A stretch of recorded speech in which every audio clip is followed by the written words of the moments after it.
You might have noticed in Tears of the Kingdom that Hyrule is looking a little different this time round. Those giant floating islands aren't going to explore themselves, are they? Which is why you're going to want to hunt down the wingsuit for Link as soon as possible. The wingsuit, or glide shirt, is a new addition to Zelda Tears of the Kingdom, allowing you far greater control over your movement while you're in the air than just your glider alone. It can be a little difficult to find though if you don't know where to look, and requires you to complete an ancient challenge to don the suit and truly rule the skies over Hyrule. So here's where you need to head to find this crucial piece of equipment and details on the ancient challenge that stands between you and soaring Hyrule's skies. Essentially, to get your hands on the glide shirt, you need to complete the first trial of the Courage Island dive ceremony, a tricky task that requires you to fly through a number of rings in under 30 seconds to prove your worth as top gun of the Sky Islands. To kick off the dive ceremony, you need to head to Courage Island. You can find it right here on the map. It kind of looks like a dog's head, and yes, you will definitely need to use the Lindor's View Skyview Tower, or you can reverse time on the nearby fallen rock in order to reach it.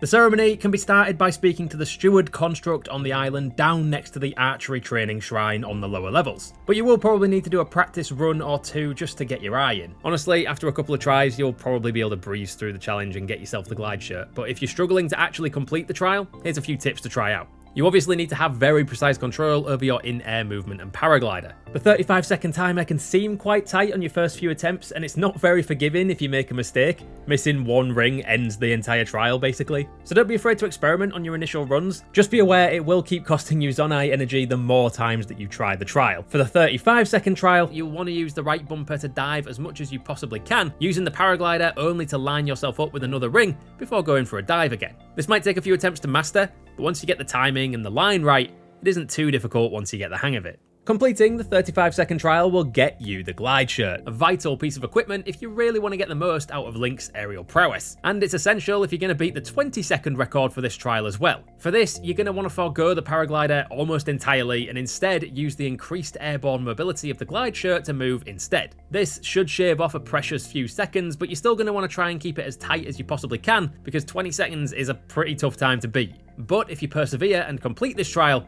you'll get a large Zonai core, so it's well worth completing if you have the patience and the skill to truly rule the Hyrule skies. So there you go, where to find the glide shirt in Tears of the Kingdom and how to get your hands on it. Let us know how you're finding Tears of the Kingdom so far down in the comments, and if you're looking for more early game guides to help you through the first few hours of Tears of the Kingdom, stick with us here at GG Recon and check out these videos here.